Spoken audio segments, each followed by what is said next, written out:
Welcome to Programmatic Digest podcast. Today we are with Angelina Eng. Thank you so much for being here. Thank you for having me. So before we dive in the topics that we have today, I wanted to see if you could introduce yourself to the audience and tell us a bit about your extensive career. I'm very excited actually to interview you because I love seeing women that are leading in the ad tech world, and you have like an amazing experience and you're a very strong voice for that. Well, thank you very much. So I'm Angelina Eng. I am the Vice President of the Measurement, Addressability, and Data Center here at IAB. And I'm one of 4 different centers that really focuses on reducing the friction amongst all the different stakeholders and organizations within our industry, and establishing best practices, standards, and educational guidance. I focus primarily on the ad tech stack and as well as a couple of other projects, but really focus on how to help solve for measurement, data, and interoperability. Amazing. Thank you so much for that introduction. And yeah, definitely measurability and data is something that it's always very interesting because I think it's one of those topics that they're always talking about it like the different companies, but maybe people are just not doing it properly. So if we can like start with a few things that I thought about is like, what would you say there are some of the common misconceptions about attribution? I know we have it's historically being like last click attribution, but then we have viewable attribution. So for the buyer side, what would you say like there are some misconceptions about that? Well, I think you hit the nail on the head, is that majority of how we measure, especially in the digital environment, is based on a last touch attribution. And unfortunately, what this creates is unequitable consideration for channels that aren't trackable or is performance based. And so a lot of companies rely on that last touch attribution for decision making and optimizing campaigns. And what we need to do is move away from that last touch attribution and really understand the role and the impact that every single channel has for a marketer. And that also extends to different ad formats and ad types. So I think one of the things is that last touch attribution in it of it itself is great for providing insight into consumers that are reacting to an ad unit at a specific given time, and then attributing that to the last channel or last strategy or tactic that that user was exposed to or interacted with. With that said, I would also add that what is, I think, get is missed a lot is that if you look at your data, only we see average click-through rates of 0.002 in programmatic. For direct buys, it might be a little bit higher, 1%, 2% possibly. And if you have your click-through rates much higher, again, that is only focused on a small portion of the audience that you're exposed to. And so I think this is where viewable impressions, especially, needs to be layered on to ensure that when you're measuring outcomes, that the user was actually exposed to that ad. And oftentimes our attribution model is really only reliant on when an ad was delivered to a person's device, but not necessarily in view. Absolutely. And you pointed out a lot of things that I think that happen to most of the teams that are multi-channel. I think one of the biggest challenges for programmatic is how to justify our CPMs versus our revenues, because of course, most of the time the attribution goes to search because it has the last click most of the times. So what would you advise people on how to start measuring this? at least for media buyers, so they can like justify how actually programmatic brings a really good uplift and shows uh, to the audiences. Like we can reach out to those specific audiences with programmatic, but of course it's more like an upper funnel, mid funnel strategy. And in the end, everything that's lower funnel probably goes to social and search, as those are like the wall gardens. But how do we do with those two topics? So there are two approaches that you're going to start hearing from me that I'll be recommending a lot. The first one is around the ability to measure assisted attribution. And that is when a user is exposed to an ad within during a campaign, and being able to attribute that that user had an impact towards conversion. So moving away from last touch attribution, if platforms start reporting out assisted attribution, then they can say this user was exposed. They may not have been the last click or the last touch, but the user was exposed at some time within the attribution window, and therefore look at how it assisted in that attribution. The second, in addition to that, is then weighting the assets, either the creative ad format, the creative itself. So a 5-second ad might have less weight than a 30-second ad, possibly, and weighting it appropriately so that you can understand where in the funnel that user was exposed and how it actually helped drive towards conversion. So that's one strategy I think that I'd love to see more platforms provide. Usually it's provided when it's in some sort of uh, ex, uh, ad hoc report, or you require that your data analytics sifts through a whole bunch of raw event level data to make that assessment. But if we can bubble up that assisted attribution as part of a standard reporting system, that will go a long way. The second thing I think it would be interesting. Actually, there's three. So the second thing would be is looking at your geo distribution. So where are your ads being exposed? What markets are your ads being delivered to? And then looking at your sales or your conversion data against that.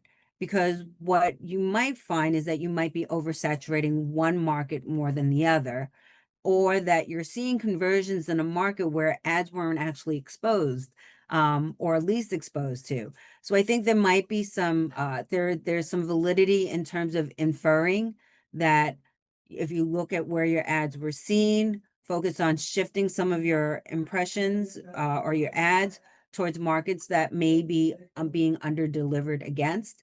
And if you start shifting your impressions towards those markets, are you seeing a lift?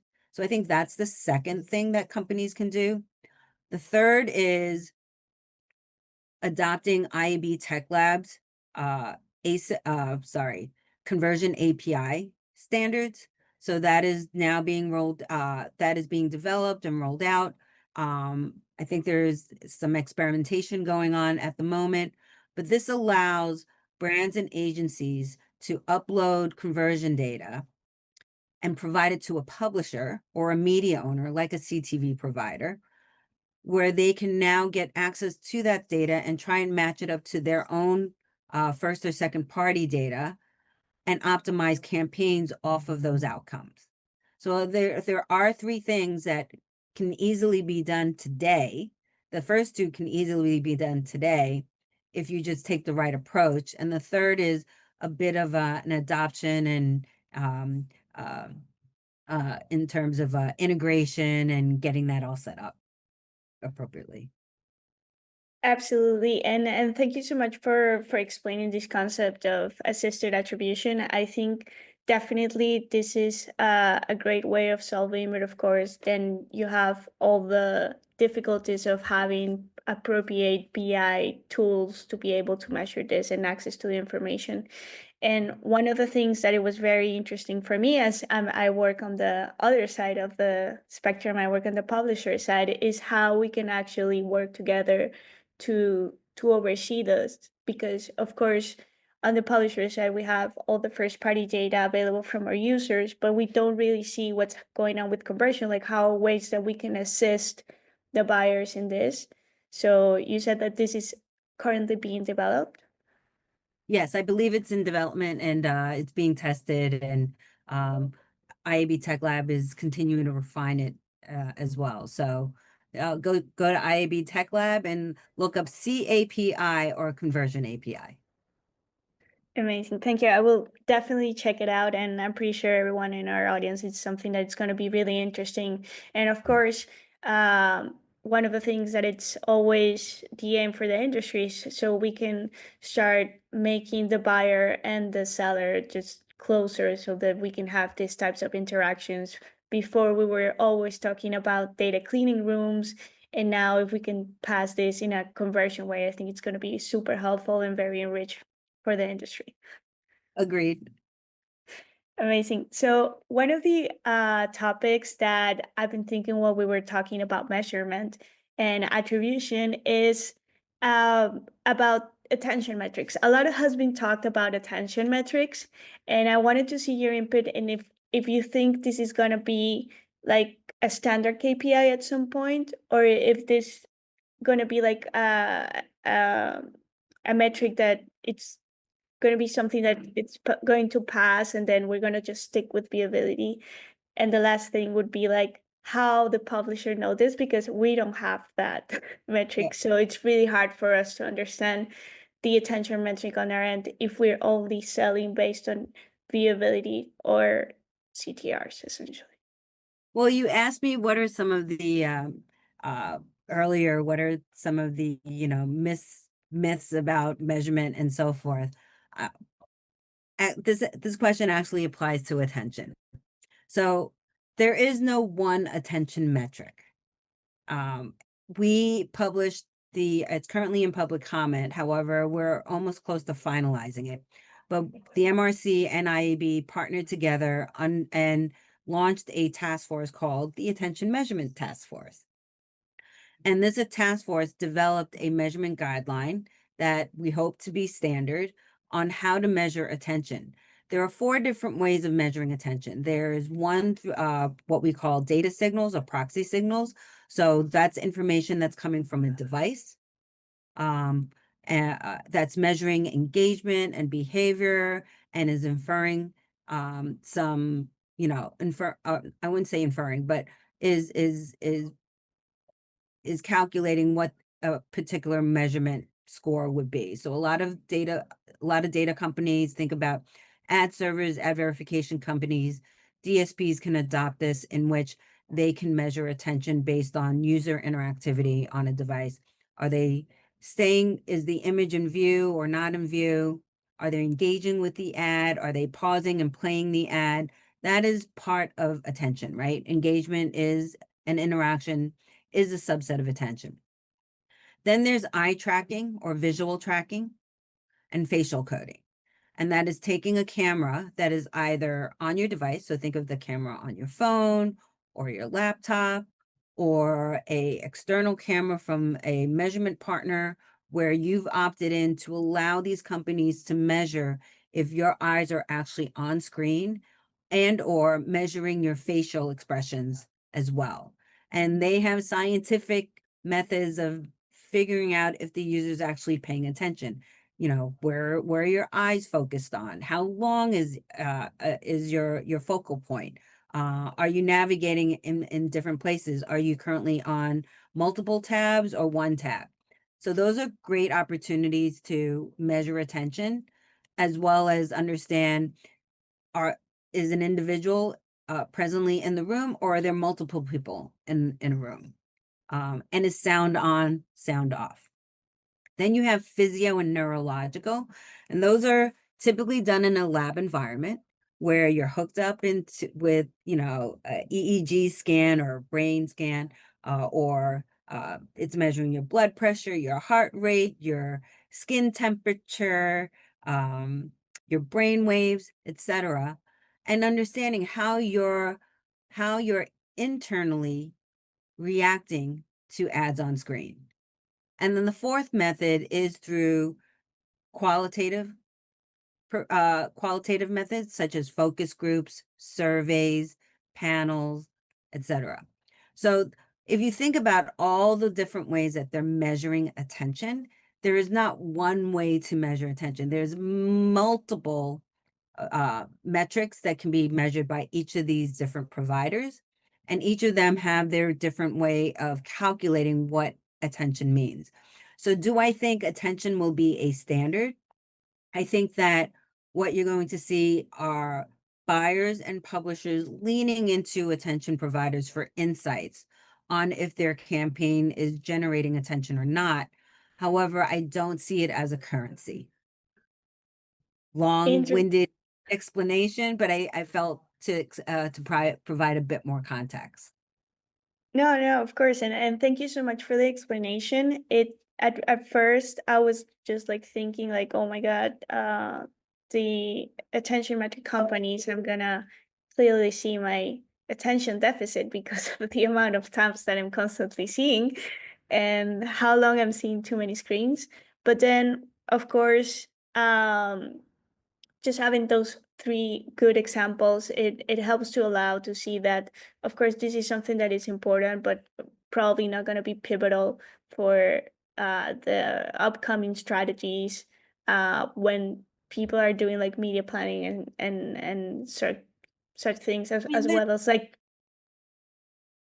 yeah, and sorry to cut you off. I do believe they're looking at the insights and they're trying to make informed decisions. Some of the companies like the data signal providers as well as the visual tracking have been leveraging ways of measuring attention and putting that into the bid stream so that they can optimize towards it. But publishers should request transparency and making sure that whatever providers that the buyers are using is in line with what they believe and get some transparency around the methodology and so forth. What you're also seeing is that a lot of companies are layering all these different types of attention providers with one another. So they're matching data signals with visual tracking or neuro with panel data um, to give them better insights. And each of these answer a different question. So the question for many will be, how do you define attention and what do you want to optimize against?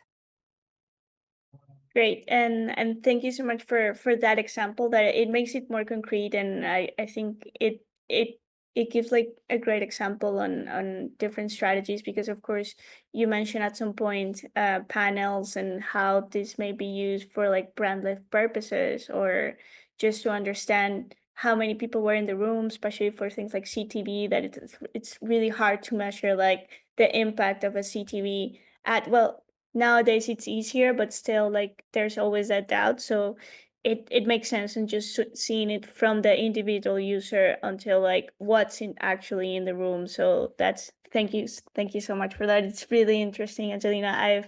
I've never read about the other ways of attention metrics, so thank you so much for the data there. No problem. So in I think this would be like an interesting segue. So I know you mentioned that uh, attribution metrics is something that, of course, is being monitored a lot on the buying side, and then you mentioned the publishers being able to provide data signals. So this is something that, of course, through the publisher side, I've seen in the different strategies that we're trying to deploy in terms of all the privacy signals that we can send, what are the different um, first party data that we can add in layering, as well as all the contextual information from IAB that's now available on most of the ad servers to share this. Do you see that this is something that it's currently used a lot and it's going to provide like a differentiation on how the buying side is perceiving our inventory? Because I think that's one of the biggest questions and challenges that we have on the publisher side to actually measure it. Like we know we can add it, but then it's really hard to see like the impact on it aside from CPMs. Yeah, so again, I think this is where CAPI would help. So especially in a direct buy relationship, uh, is requesting that the agency or the brand provide any conversion data through the conversion API so that it feeds into either their header bidder or their DSP or into their ad servers, right? Or possibly all three, depending on the media owner. The What I will say to publishers is there's three things that they can do. Three seems to be like the the lucky number, right? The first is to adopt the standards of what IAB Tech Lab and IAB have developed, right? Because what we constantly hear, especially around measurement and data, is that data is fragmented, data is siloed.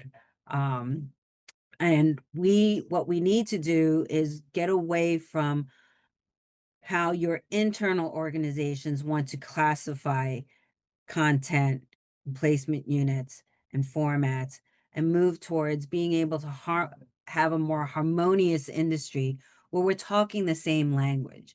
Everyone likes to come up with their own terminologies or label things differently because they either think it's, cool as a thing or unique to them. But if you really drill down to it, when you're talking about data, both on the media owner side and on the buy side, you want to be able to collect all your data into one place and compare apples to apples, or even green apples to orange to red apples, right? And by adopting things like the content taxonomy, audience taxonomy, curated audiences, vast 4.0, all these different tools that are at your fingertip, you can actually start doing this versus relying on your ad tech company to use NLP, natural learning processes, or LLM to make heads or tails of what your content is. So be in the driver's seat, be able to compare Apple. So that's number one. Number two is contribute and participate in IAB Tech Lab or IAB proper, in these working groups and committees that we go through and develop standards and best practices and guidelines, because we can only improve the industry based on our members' feedback. And if you want improvements to enable you to operationalize your data, to enable better insights into how to sell your inventory and generate revenue, it's all about contributing and participating. The third, I forgot what the third was, but it's it's all about it really comes down to those main two things. Absolutely. Thank you so much. And I agree that standardization is extremely necessary so we can all discuss the same language. And I would definitely take this into account. I had a few discussions earlier this month regarding contextual taxonomies and audience taxonomies and how to properly use it. A lot of the feed that's why I asked this intentionally, because a lot of the feedback that I had from different publishers was like, I mean, we added it, but we don't know what's going on. Like we don't see the impact on it. And it's a project that I think it's very positive, because I think at the beginning it can be something that it does not show any results, but eventually uh I think the responsibility is also on the platforms to help us read those measurements properly. Yeah, I mean, I would say the next steps for those publishers, if you're using those taxonomies, because as a buyer, then I can compare, let's just say garden, right? Garden tools. If you're running, if you have content around garden tools and there's another publisher that's running has content around garden tools, I can now compare and actually show and see side by side what that is. But I would say to the publishers, the next phase is around curated audiences. Now take that data, work with your data team on creating audiences off of those content taxonomies and audience taxonomies. So it could be a combination of audience data and contextual signals and behavioral signals to create audiences that you might want to infer. So someone who is shopping for baby clothes, but is also possibly shopping for, I don't know, um, uh, retirement plans, right? They may be a grandmother. You can infer that, right? Maybe this person is older and buying stuff for her grandkids. You can create audiences based off of those types of signals. So don't look at them as individual signals, but look at different trends, infer audiences, and then work with your different technology partners to figure out how to best package it up for your buyers. Absolutely. Yeah. And then thank you so much for that information that it's extremely helpful. And I will make sure to show them this podcast after we record it. Okay, Uh, cool.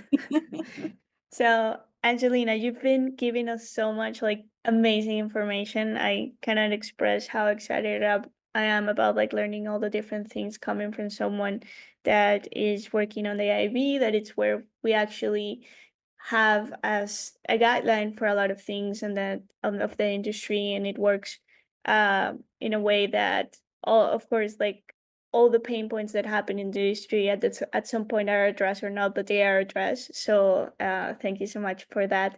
And one of the final things and topics that I wanted to discuss with you is, of course, our latest like hot topic, at least in all the events, and it's essentially AI. Like, what are some of the things that you see that are going to happen in the near future, how it is affecting some of the things that you guys are doing? As, of course, when we talk about AI, we can talk it throughout all the scope of different responsibilities that happen in programmatic. But I wanted to see your intake on this. Yeah, I mean, we're seeing AI kind of, if it touch every single aspect of the media campaign lifecycle, all the way from RFP to publisher evaluation, creative development, dynamic ads, contextual targeting, audience curation, etc. And we're already hearing from both buy and sell side that they are looking to leverage AI to help them find efficiencies, either internally from a operations perspective, from a tools perspective, insights, as well as enabling it for optimization and measurement and creative development. So one of the things that we caution people is that you need to make sure that there's no bias in your data, or you try to minimize bias as much as possible. But there is also going to be data regulations, AI regulations that we're starting to see, and you're already seeing a bunch of different lawsuits about what people can and can't do with the data. So my recommendation is make sure that you have someone internally that is keeping up with all these different things, and that is relevant to their business, right? So you might have one subject matter expert that understands predominantly what's happening in the marketplace with AI, but each of your individual teams should also be uh, educated and aware of what's happening that might impact them, right? So data privacy and AI, how you use that data in a data clean room, in a measurement model, what you can, what you can't share, what you can merge together and what you can't merge together. Those are really important things to understand. But AI's AI is already out of the box, right? And so there's no way of going that we're going to be able to put it back in the box. So now it's just a matter of trying to figure out how your organization embraces it and uses it, and making sure that you're compliant. So AI should be used as a tool, not as a crutch. and not as a full replacement. There's always going to be the need for human involvement, interaction, and oversight. I agree completely. And I read also very recently about data breaches of all the information that you deposit on the different LLMs that can be used and are currently being stored. And I think a lot of companies that perhaps like smaller companies or startups that use different AIs for different situations might not be aware that this information is actually not theirs anymore, even though Yeah, it's like a lot of sensitive information from the company. agreed. Amazing. Gotta have those So, nice little contracts in place. exactly.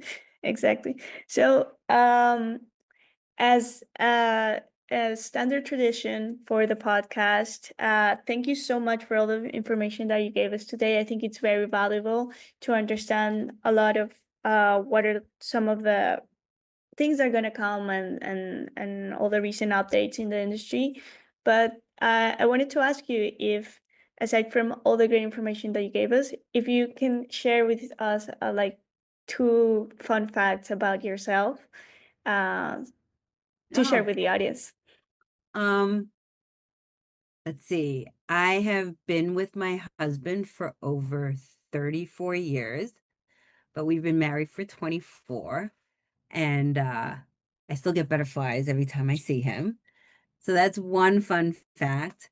Uh, the second fun fact is that my son, my husband, and I, we love the outdoors. And uh, it could be skiing, mountain biking, rock climbing, kayaking, water rafting, horseback riding, you name it. We love to do that as a family, and he's 23 years old now. So uh, uh so we're a very tight-knit family. Oh, and the third one is we talked about this in some previous podcasts. I love to salsa. So I take salsa and bachata lessons each week. Oh my God, that's amazing. No, thank you so much for sharing it. And of course, in the podcast, we love, and we admire happy families and people being able to balance the job with the family, something that it's, of course, extremely challenging. And regarding the salsa, then I highly recommend that you have to go to Cali, Colombia. Okay. That's the salsa capital in All Colombia. right. All So right. I highly recommend it. Again, I thank you so dance on much, twos Angelina. though. Yeah, I don't really, I've never learned like salsa lessons. I just know how to You just know how. Yeah. I just know how. But I think if someone is really good, I won't be able to catch up. Something like this. Well, my son convinced me to take salsa lessons. So we salsa together. Amazing. We love him. Well, thank you for So having me. thank you so much for being here. We appreciate it. And please come back so you can share more information with our audience. Will do.